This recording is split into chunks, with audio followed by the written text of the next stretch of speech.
모든 예수님의 비유가 그러하듯이 오늘 우리가 읽은 이 비유의 말씀도 영적인 비밀이 그 안에 숨겨져 있는 것을 볼 수가 있습니다. 예수님께서 하신 비유는 참으로 많습니다. 복음서에 마태, 마가, 누가 이 공간 복음에만 해도 37개 이상의 비유가 있기 때문에 그렇습니다. 그래서 예수님은 비유가 아니면 말씀을 안 하신다라고 할 정도까지 그렇게 말씀을 마태복음 13장에서 하시고 계십니다. 이 비유에 오늘 나오는 이 메시지를 통해서 오늘 하나님께서 우리에게 주시고자 하는 말씀들이 어떤 것인지, 또 나에게 주시는 음성이 무엇인지 듣고 깨닫고 우리 삶 속에 실천했으면 좋겠습니다. 모든 비유 속에는 메시지가 들어 있습니다. 숨겨진 비밀이 있습니다. 그래서 오늘 그 말씀을 통해서 강력하게 우리에게 주시는 말씀을 마음에 새길 수 있었으면 좋겠습니다. 자, 오늘 비유에 나오는 아버지는 하나님 아버지를 말씀하고 있는 것이죠. 우리가 너무나도 잘 아는 비유의 말씀입니다. 아버지 하나님은 전격적으로 그 아들을 용서하시는 하나님으로 등장합니다. 그래서 정말 그 아들이 돌아왔을 때 받아주고 용서하고 또 기뻐하는 그런 모습을 볼 수가 있죠. 그래서 이 비유의 그 제목을 사람들은 탕자의 비유다, 돌아온 탕자의 비유다 이렇게 이야기를 해요. 근데 물론 돌아온 탕자에 대한 비유도 되겠지만 저는 조금 달리 보는 것이, 물론 돌아온 탕자가 포커스가 되기도 할 수 있어요. 그렇지만 사실은 오늘 읽은 이 본문의 말씀의 제목을 내 나름대로 정한다면 돌아온 탕자라기보다도 돌아온 그 탕자에 대한 아버지 하나님의 기다리는 그 마음, 그것이 더 맞을 수도 있다고 생각이 되어집니다. 아무튼 어찌됐든지 간에 우리가 이 비유를 읽을 때 우리는 너무나도 어려서부터 잘 아는 거예요. 저는 정말 제가 어릴 때부터 주일학교 때부터 이걸 연극도 하고요, 또 듣기도 무진장 듣고, 그래서 그냥 얘기하지 않아도 줄줄 나옵니다. 저희 아버님이 장로님으로 계시다가 하나님 부름 받으셔가지고 목사가 되셨어요. 그래서 저희 청년회 때 목사가 되셔서 처음 개척 예배를 하시는데 첫 번째 메시지가 오늘 본문 말씀이었어요. 그래서 제가 평생 잊지를 않죠. 아버지가 처음 교회를 시작하시면서 하신 메시지니까. 근데 그때도 감명 깊게 들었어요. 그래서 이제는 이 말씀을 읽고 또 들을 때 또 탕자의 비유네, 그냥 돌아온 돌탕 얘기네, 이렇게 그냥 우리는 면역이 돼가지고 그렇게 있어요. 근데 여러분 마음속에 한번 오늘 본문의 말씀을, 오늘 사실은 15절부터 다 읽어야 되는 게 단락이잖아요. 근데 우리가 뒷부분만 좀 읽었는데 전체를 쫙 이렇게 읽을 때 여러분의 마음을 다 비우고 처음으로 내가 이 말씀을 읽는다, 아니면 처음으로 내가 이걸 듣는 비유다 라고 하는 그 마음의 자세를 가지고 이 말씀을 대하고 읽으면요, 정말 충격을 받아요. 그리고 감명이 그냥 이루 말할 수 없게 우리 속에 오고요, 감격하지 않은 사람이 없어요. 어떻게 그럴 수가 있어요? 자, 보세요. 자기 아버지 유산을 살아있는데 가가지고 허랑방탕한 거예요. 오늘 성경에 보니까 돈을 다 쓰고 이제 거지가 돼가지고서 정말 그렇게 한 그 아들이 돌아왔는데 아버지는요, 한마디 말도 안 해요. 너 왜 그렇게 했니? 너 그때 그러지 말았어야지. 왜 이제 왔니? 그런 거 전혀 없어요. 그럼 뭐라고 그러세요? 그냥 끌어안고 키스를 하고 그 더러운 몸에다가 말이죠. 그리고 목욕시키고요, 가락지 끼우고요, 잔치 불리고요, 음악부, 요즘 말로 말하면은 그 가라오케 같은 그런 팀들, 찬양팀 아니면 할 수 있는 사람들 와가지고 노래를 부르는 거예요. 엄청나게. 그런데 거기에 아무 토를 안 다세요. 아버지가 다 그대로 받아들이면서 잃어버렸던 아들을 찾은 그 기쁨만을 누리시면서 얘기하고 있다고 하는 거예요. 여러분 한번 그걸 읽어보세요. 타락한 그런 자가, 아버지 세상 다 탕진하고 온 자가 돌아왔는데 아버지가 어떻게 그렇게 할 수 있을까? 충격을 받죠. 정말 우리 마음속에 감격이 없다고 한다면 그건 있을 수가 없는 얘기죠. 그래서 오늘 이 말씀은 하나님께서 그 가지고 계시는 그 사랑과 그 은혜도 우리에게 주어지게 하겠지만 아버지 하나님의 그 기쁨이 어떤 것이냐라고 하는 것입니다. 자, 그래서 아버지 하나님의 그 용서하심과 그 받아들임과 그리고 그를 축복하고 기뻐하는 그런 모습 하나가 등장하고 있고요. 또 하나는 둘째 아들이에요. 둘째 아들은요, 정말 허랑방탕했어요. 타락했어요. 그렇죠?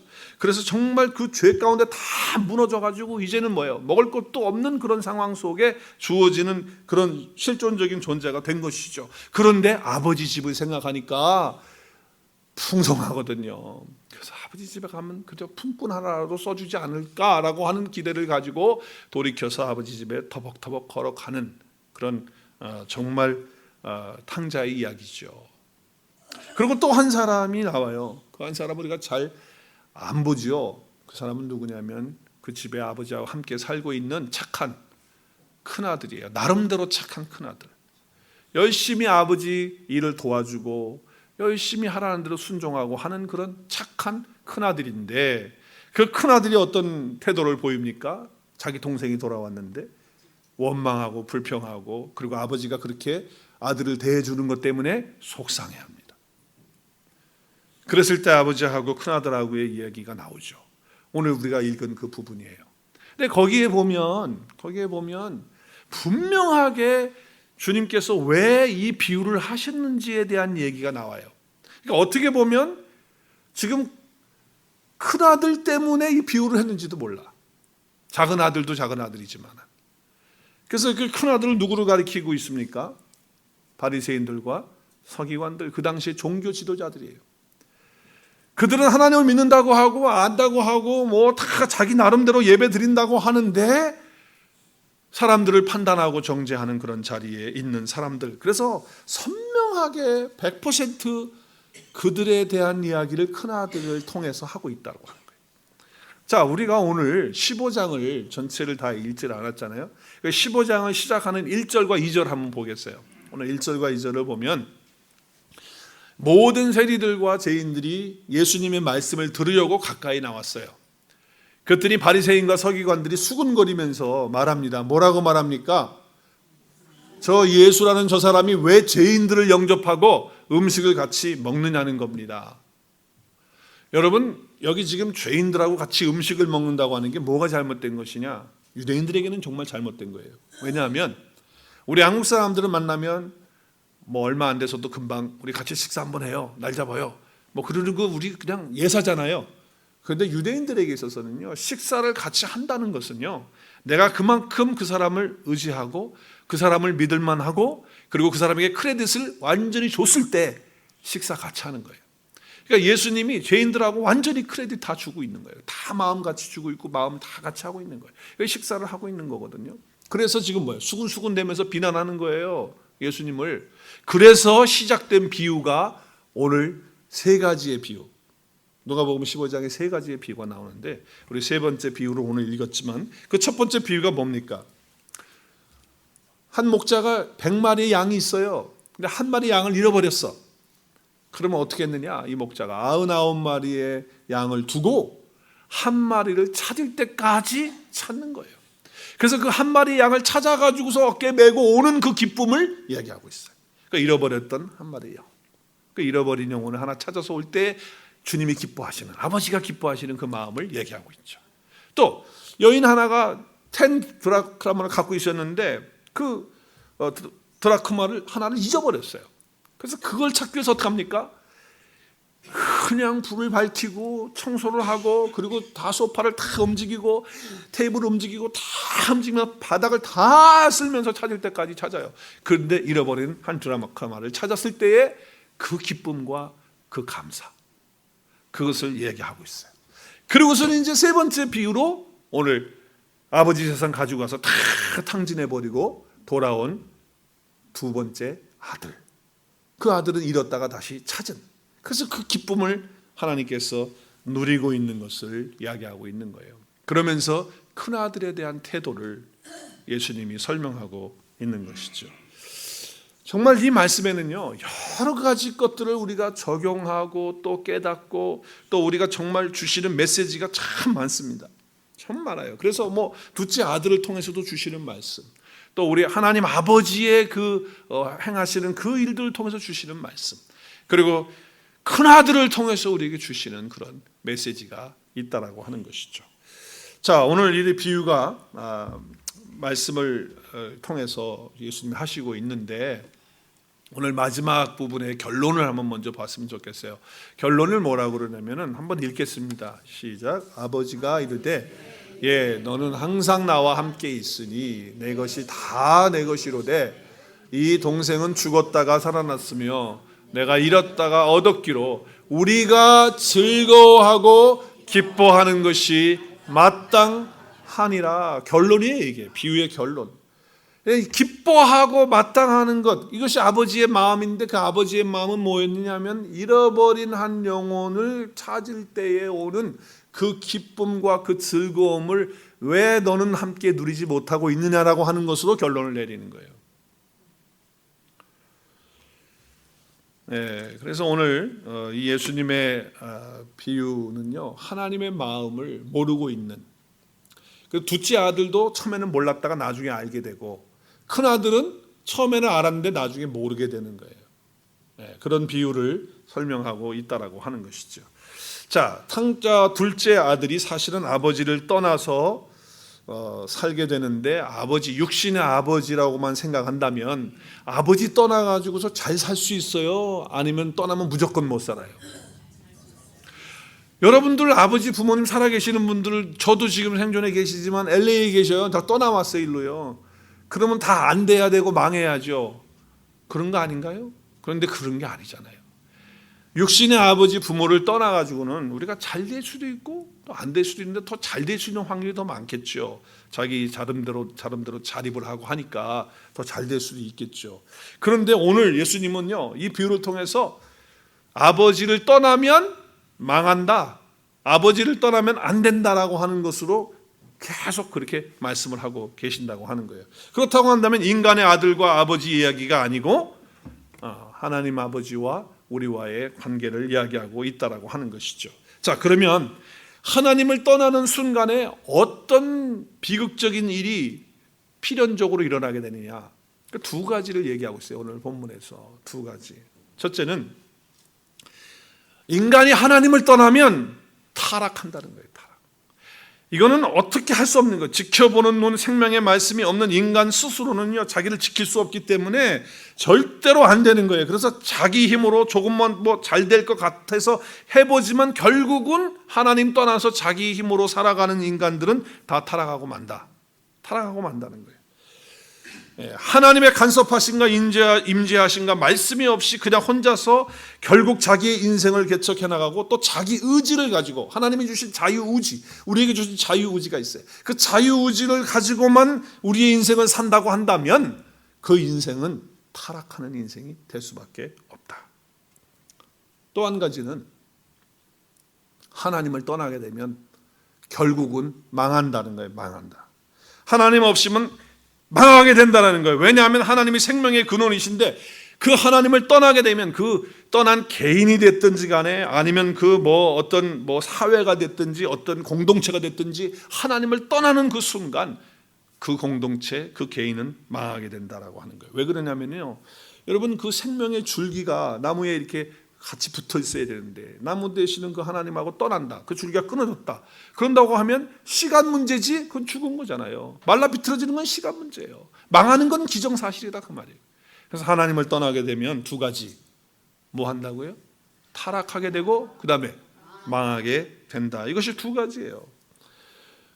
자, 그런데 이 두 가지 타락하고 망가지게 되는 그런 인생의 삶에 대해서, 이 망가지는 그런 인생을 가만히 보면요, 그 스텝 바이 스텝이 있어요. 근데 첫 번째 그 첫걸음이 뭐냐면 오늘 말씀에 나와 있어요. 뭐냐면 오늘 이 둘째 아들이 자기 아버지에게 자기 분깃을 달라고 하는 거예요. 오늘 보세요. 뭐라고 그래요? 내게 돌아올 분깃을, 내 거 달라는 거, 내 거 유산 달라고 하는 거예요. 결국 뭐냐? 타락하고 망하는 그 첫 번째 단계는 뭐냐? 하나님을 떠났기 때문인데 하나님 떠나게 되면 어떻게 되느냐? 자기가 주인 되는 거잖아요. 자기가 주인. 내 거 내가 가지고 하겠다는 거예요. 내 거 가지고 내가 하겠다라고 하는 거죠. 그래서 자유 독립 선언하는 거예요. 자유 독립 선언. 하나님은 알아서 따로 하시고 나는 나대로 따로 하고 분깃을 따로 나눕시다. 그래서 내 건 내가 가지고 하겠습니다. 이거예요. 이건 인본주의거든요. 왜냐하면 인생이 자기 것으로 착각하니까. 그래서 내 것 달라고 하는 거예요. 그래서 타락의 첫 단추는요, 또 망하는 그런 출발점은요, 뭐냐? 역사도 그렇지만 지금까지 인간의 주체가 된 그 인본주의적 역사는 타락하지 않을 수가 없고, 또 그 인본주의적 그 사고와 자기 인생이 자기 것이라고 해서 자기가 자기 인생의 주인을 삼고 살아가면 반드시 망할 수밖에 없다라고 하는 거예요. 창세기 3장에 보면 아담과 하와가 사단의 유혹을 받고 사단의 말을 받아들이죠. 그래서 선악과를 따먹게 되는데, 그때 따먹게 되는 그 사단의 말을 받고 따먹게 될 때 너희 눈이 밝아서 하나님처럼 된다는 거예요. 그러니까 내가 하나님이 되는 거예요. 자기 자신이 하나님이 돼서 신이 돼서 자기가 자기 삶을 통치하게 해서 나도 하나님 될 수 있구나. 하나님이 자기 인생의 주인이 되는데 그게 아니고 하나님 가십시오. 내가 하나님 되겠습니다. 내가 하나님 되겠습니다. 그게 타락의 지름길이에요. 그게 망하는 길이란 말이에요. 바벨탑 사건이 있어요. 바벨탑. 정말 죄악이 가난했어요. 그래서 그것도 바벨탑을 쌓을 때 보세요. 우리 말씀 한번 창세기 11장 4절 볼게요. 4절 보면 서로 말합니다. 그래서 성읍을 또 탑을 건설하자. 탑을 꼭대기까지 어디까지 닿게 하자? 하늘은 하나님을 말하는 거예요. 하나님께 자기가 되고, 그 다음에 뭐예요? 하나님의 이름을 내는 게 아니고 누구의 이름을 내요? 자기 이름을 내겠다는 거예요. 하나님의 이름이 아니에요. 하늘에 쌓긴 쌓는데 그것이 하늘의 이름을 내는 게, 하나님의 이름을 내는 게 아니고 자기가 내 인생 돼서 내 이름 내고 내 자랑하고 내가 주인 돼서 살겠다는 거예요. 무서운 얘기잖아요. 그렇기 때문에 오늘 돌아온 탕자 이 둘째 아들을 보면요, 그 단계를 가만히 보면 그래요. 정말 하나님을 떠나는 것이 타락하고 망하는 것인데, 그 첫 번째 단추를 가만히 들여다보니까 자기 것 자기가 챙겨서 자기 인생 자기가 살겠다는 거예요. 하나님 필요 없다는 거지. 내가 내 인생 주인 돼서 하겠다는 거예요. 인간은 이렇게 살아가게 되면 결국은 어떻게 된다? 타락하고 망하게 된다라고 하는 것이에요. 자, 그래서 둘째 아들이 어디까지 망했어요? 한번 보십시다. 어디까지 망했는지. 어디까지 망했습니까? 지금요, 그렇게 많은 돈을 가지고 갔는데 어디까지 망했냐면, 돼지를 치게 하는 그런 어떤 사람을 만나가지고서 돼지 치는 일을 했어요. 근데 돼지 먹는 무슨 열매? 쥐염 열매. 네, 그것을 어딜 채워요? 배를 채워요. 근데 그것도 주는 자가 없어요. 그래서 어떻게 됐어요? 이제는 갈 길이 없어요. 근데 쥐염 열매를 보니까 영어에는 파주로 이렇게 돼 있는데, 그 곡식 껍질 내지는 그 우리 해태에서 1400년, 1940 몇 년에 나온 그 영양갱이라는 게 있어요. 양념갱인가? 영양갱. 그거 내가 지난 금요일 날 얻어 먹었는데 누가 줘서. 근데 그게 달게 만들어서 이렇게 해서 그렇지, 그게 사실은 그 팥껍데기 뭐 그런 걸로 했다고 그래요. 그래서 사실은 까칠까칠한 맛이 없는 건데 지금 상품화 해가지고 그런, 아마 그런 종류의 어떤 그런 거예요. 까칠까칠하고 그런 어떤 껍질 같은 거, 팥껍질 같은 그런 거를 먹고서 돼지 먹는 건데, 돼지들하고 같이 먹다가 돼지들이 힘이 세서 그런지 못 먹는 거야. 아무튼 이렇게 비참하게 되어졌어요. 그래서 뭐라고 얘기해요? 아버지 집에는 뭐가 있다고요? 양식이 풍족한 일꾼이 얼마나 많은가. 그런데 나는 여기서 굶주려 죽는다. 여러분, 여기서 이 말씀을 그냥 육신의 양식으로만 얘기한다고 한다면요, 하나님의 구원은요, 육신이 잘 되고 잘 먹고 사는 것으로 끝나야 되는 거예요. 가만히 한번 생각해 보세요. 지금 돌아온 탕자는 다시 아버지께 돌아와서 구원받고 생명 얻는 거잖아요. 그런데 여기서 육신의 양족을 풍족하고 육신의 양족 먹고 배부르게 먹는 게 그것이 구원이고 그것이 우리가 예수님 믿는 것이 그것이 목적이라고 한다면, 그럼 하나님의 말씀이 무슨 필요가 있겠어요? 그렇기 때문에 여기의 양식은 육의 양식, 또 물론 얘기를 하고 있는 것이지만 영의 양식을 얘기하는 거예요. 예수 그리스도와 그분의 말씀, 그리고 또 예수 그리스도를 통해서 얻게 된 영혼들을 말하는 거예요. 그것들이 이렇게 풍족하게 많다는 거예요. 그런데 나는 여기서 지금 뭐예요? 하나님 말씀 없이 살아가는 이런 인생은 굶주려서 죽는 인생이라는 거예요. 네, 아모스의 말씀은 말씀하고 있어요. 오늘날 우리가 줄이는 것이, 목마른 것이 음식이 없어서, 양식이 없어서, 물이 없어서 줄이고 목마른 것이 아니라 하나님의 말씀이 없어서 줄이고 목마른 거라고 말씀하고 있어요. 이 둘째 아들은요, 하나님과 떠나면서 하나님의 말씀이 없어져 버렸어요. 그냥 그 흉년 가운데 빠져버리는 둘째 아들의 삶을 볼 수가 있다라고 하는 것이죠. 자, 그런데 어떻게 됐습니까? 반전이 일어났어요. 반전은 회개를 통해서 일어났습니다. 회개. 어떻게 회개하죠? 회개하는 단계가 어떻게 돼요? 오늘 17절부터 보면은요. 17절에 뭐라고 얘기죠? 아버지의 집에는 양식이 풍부한데 나는 여기서 굶어 죽는구나. 자기의 현실을 정확하게 본 거예요. 그러니까 자기 자신을 못 보는 사람은요, 절대 회개의 길로 갈 수가 없어. 자기 자신을 먼저 알아야 되는 거예요. 내 삶에 문제가 없다고 생각하는 사람은요, 회개하지 않아요. 나는 죄가 없는 사람이다라고 생각하는 사람은 회개가 안 되는 거예요. 나는 잘못이 없다라고 여기는 사람이 어떻게 회개할 수 있겠어요? 안 되는 거예요. 나는 여기서 굶어 죽을 수밖에 없는 존재구나 하는 것을 인식할 때에 회개할 수 있는 길이 열려지게 되는 거죠. 제일 골치 아픈 사람은 누군지 알아요? 누가 봐도 저 사람은 상처가 있어요. 내가 봐도 너무 큰 상처가 그 안에 있어요. 그런데 본인은 없다고 그래요. 본인은 없다고 그래요. 그런 사람에게는 어떨 때는 좀 상처를 주고 싶어. 좀. 그래가지고 보게끔 자기 걸 좀. 어떤 사람은 자기는 죄가 없는 거야. 너무 자기는 깨끗해. 근데 내가 볼 때 너무 더럽고 추한데 자기를 못 봐. 그런 사람은 회개의 길로 갈 수가 없어요.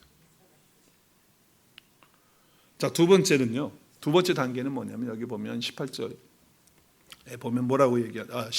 17절에 계속 보면 아버지 집에는 양식이 풍성한 그런 일꾼들이 많이 있다라고 이렇게 이야기하고 있어요. 그러니까 하나님 아버지 앞에 가기만 하면 나도 그 풍족함을 누릴 수 있다라고 하는 기대가 여기 들어있는 거예요. 내가 여기서 이렇게 있으면 굶어 죽지만 아버지 집에 내가 갈 수만 있다면, 아버지께로 다시 돌아갈 수만 있다면 나는 산다라고 하는 기대예요.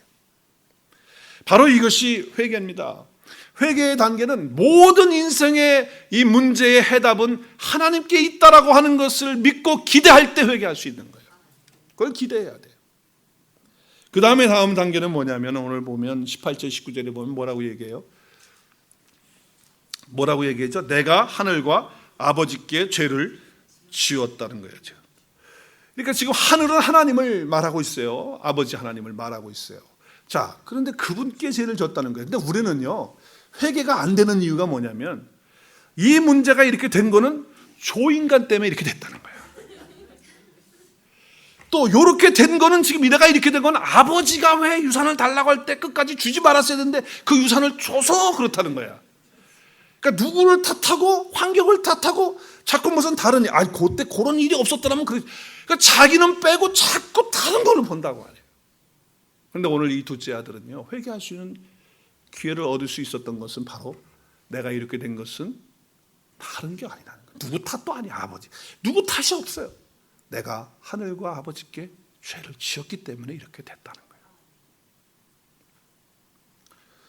그래서 자기의 그 연약함과 죄인됨과 자기의 그 부족함을 인정하는 그런 것이 되어졌다고 하는 것이죠. 자, 그럴 때 회개가 되는 거예요. 자, 그러면 여기까지 우리가 세 단계를 지금 얘기했는데 여기까지 하면 이게 회개냐? 회개냐? 아니에요. 여기까지 가면 불완전해요. 아직 아니야. 하나가 더 필요해요. 그게 뭐예요? 오늘 하나가 더 필요한데 오늘 20절 말씀인가요? 한 말씀 화면에 안 나오는 것 같은데 우리 한번 볼까요? 20절 말씀.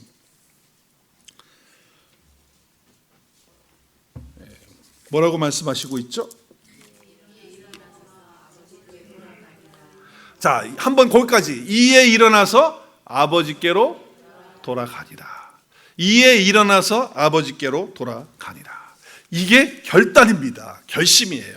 그러니까 우리는요, 이렇게 내가 이제 이건 참 내가 이런 줄여서 죽는 존재가 됐구나. 그러나 아버지께로 가게 되면 내가 살 수 있겠구나. 그런 기대를 갖고 그리고 나의 연약함을 하면서 누구 탓에게 돌리지 않고 내가 죄를 졌다고 이렇게 인정하는 그런 순간이 되면 회개할 수 있는 길이 열려지는 거예요. 근데 그 회개가 다 아니에요.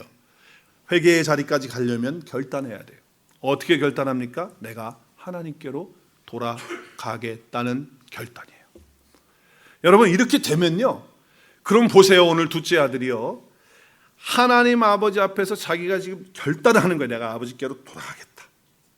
그리고 딱 돌아서는 순간에 누가 일하시고 누가 역사하시냐면 아버지께서 일하시고 역사하시는 거예요. 그러니까 중요한 건 뭐냐? 정말 진짜 회개가 회개되려면 뭐 하는 거냐?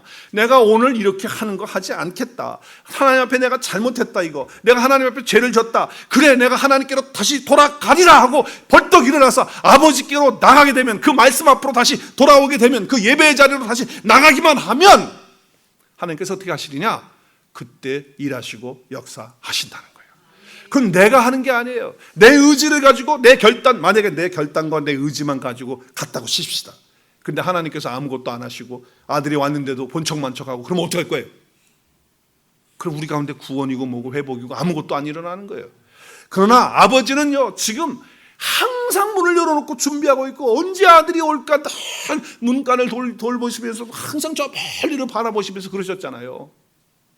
그렇기 때문에 우리가 결단을 하고 아버지 하나님 앞에 돌아오겠다, 내가 예배의 자리로 가겠다, 말씀의 자리로 돌아가겠다고 결심을 하고 돌아가기만 하면, 그때 아버지 하나님 우리를 받아주시고 사랑해 주시고, 그리고 목욕시켜 주시고 깨끗게 하시고 잔치를 베풀어 주시고 기뻐하신다라고 하는 것입니다. 할렐루야. 중요한 건 뭐냐?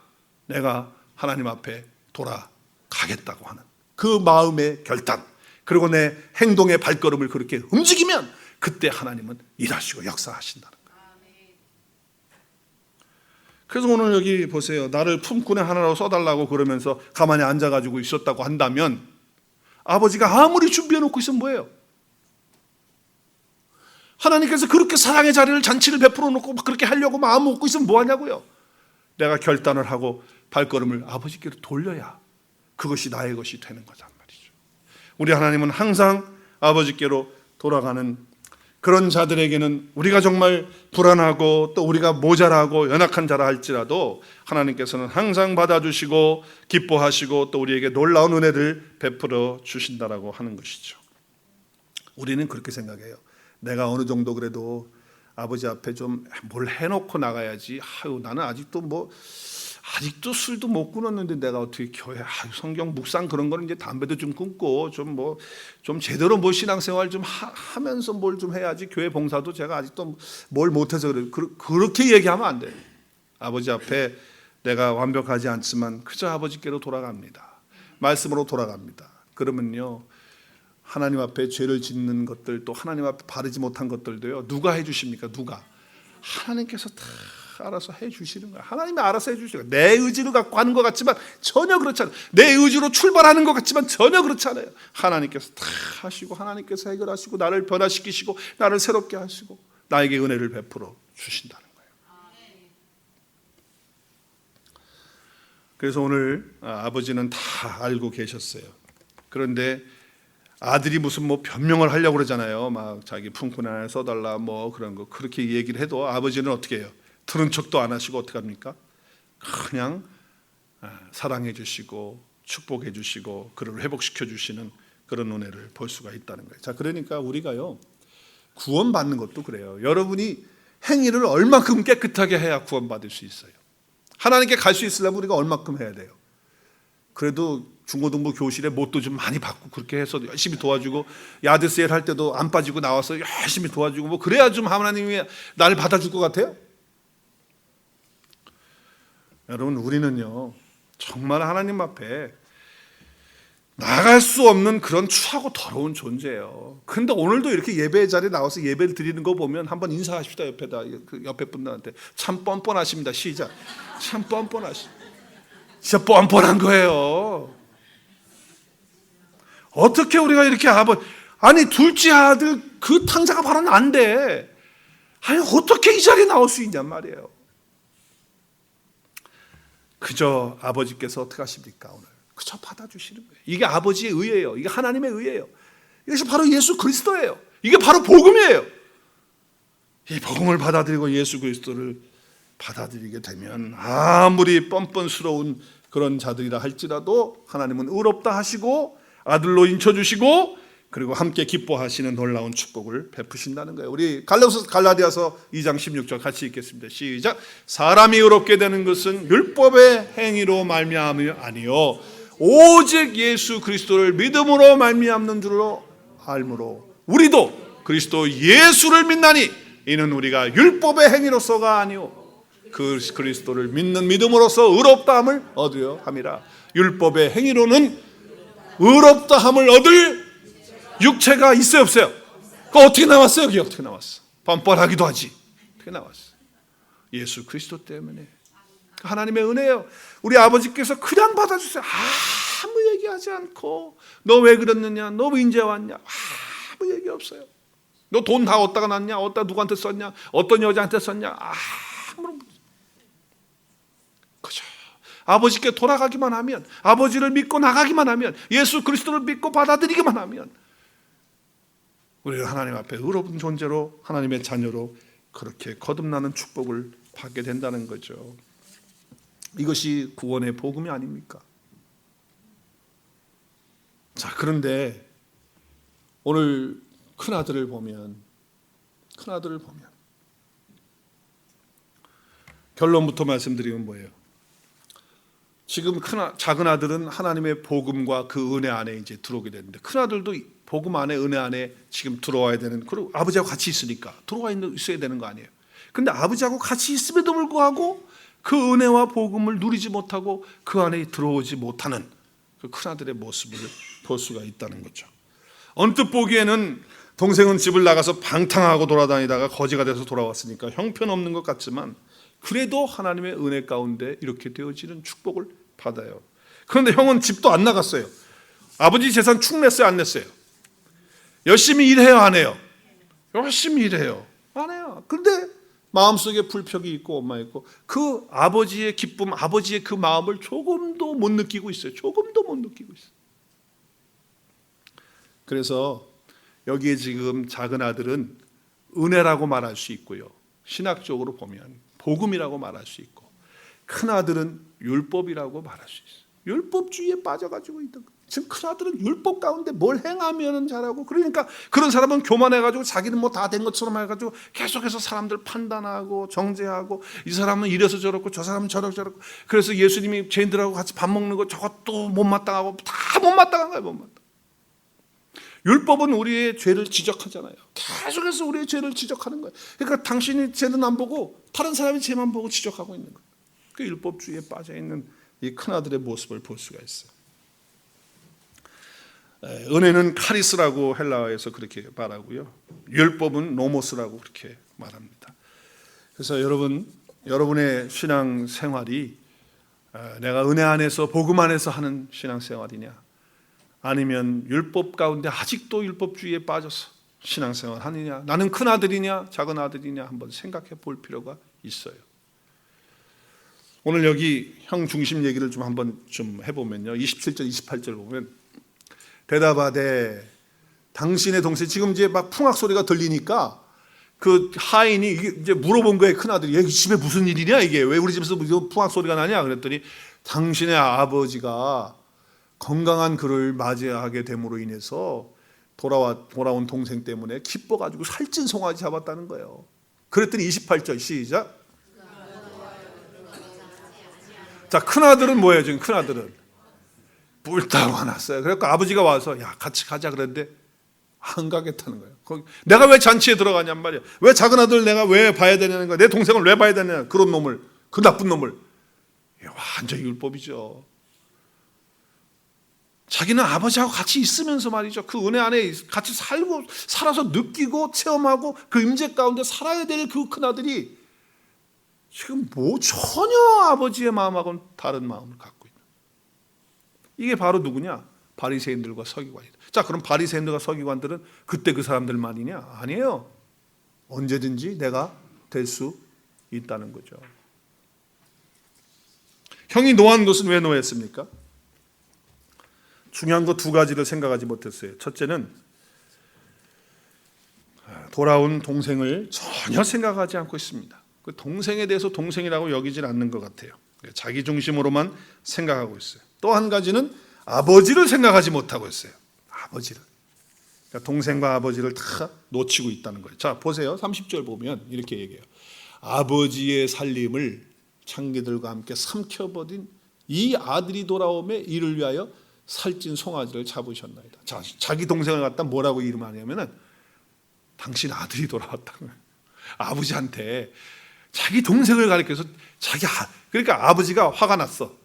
그래서 야, 너는 어떻게 그렇게 말하냐? 그래가지고 예수님이 아버지가 고쳐서 얘기하죠. 뭐라고 그러죠? 이 내 동생, 야, 너 이 아들이라고 그러지 마. 네 동생이야, 네 동생. 한번 따라하겠습니다. 아델포스, 네 형제라는 거예요. 그게 무슨 뜻이에요? 한 자궁 안에서, 한 태 안에서 나온 존재, 같은 존재라는 거예요.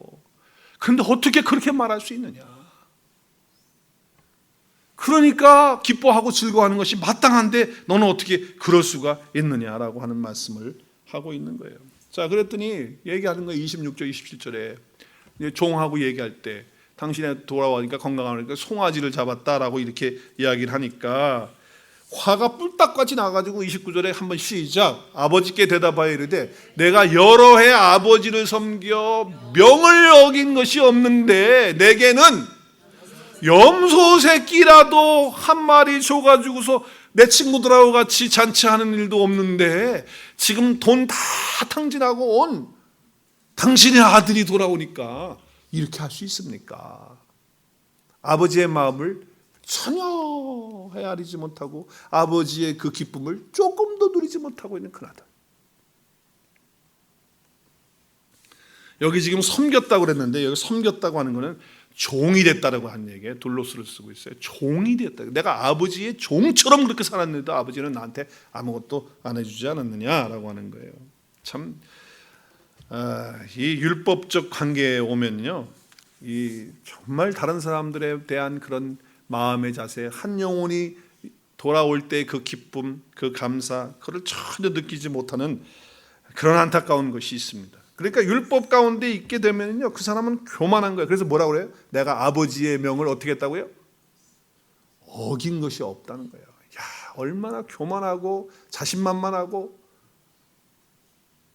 네, 이렇게 되니까 그 아들이 오는 거에 대해서, 둘째 아들이 오는 거에 대해서 그렇게, 어떤 분은 그러더라고요. 형이 그렇게 화난 거는요, 재산을 또 가져갈까 봐 큰 아들이 무서워서 그랬다고 하는 그런 얘기를 하는데, 어찌 됐든지 간에 지금 뭐예요? 내게는 염소 새끼도 안 줘가지고 그런 거 해본 적이 없다. 즐거움과 행복이라는 것이 뭐예요? 아버지 집에 함께 있는데도 누리지 못하는 거예요. 자, 보세요. 15장 31절 시작.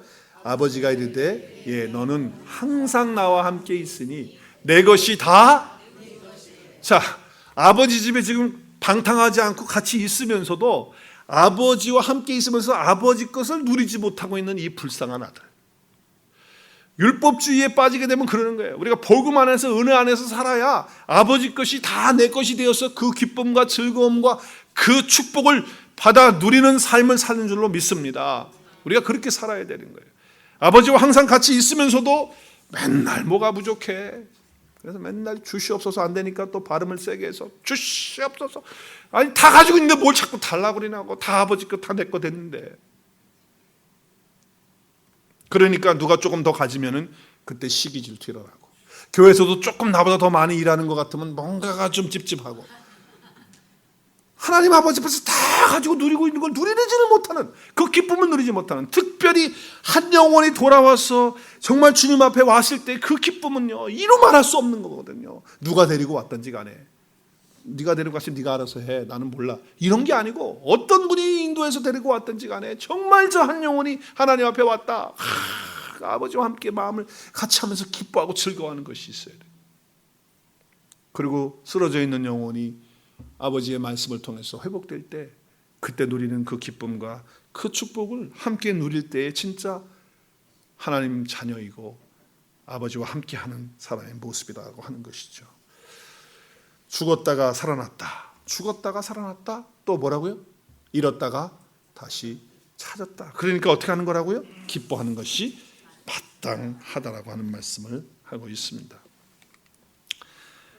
우리가 더불어 기뻐하는 마음으로 충만해질 때 함께 기뻐할 수 있는 것입니다. 우리 추수감사 이제 시즌을 맞이하면서 그저 뭐 하나님께서 주신 것들을 감사하는 것으로 끝나지 말고, 정말 나를 통해서 잃어버렸던 영혼이 다시 생명을 찾고 돌아오는 것 때문에 기뻐할 수 있도록 그것을 어떻게 하면 추수할 수 있을까? 어떻게 하면 추수해서 아버지 앞에 올려드릴 수 있을까? 죽은 그 영혼을 살려서 아버지 앞에 어떻게 하면 드릴 수 있을까? 하는 그런 마음으로 추수감사절을 준비하고, 또 우리가 복음을 통해서 하나님의 은혜의 말씀을 통해서 잃어버린 자들을 찾아서 하나님 앞에 내어드릴 수 있는 추수감사절 될 수 있기를 주의 이름으로 축복합니다.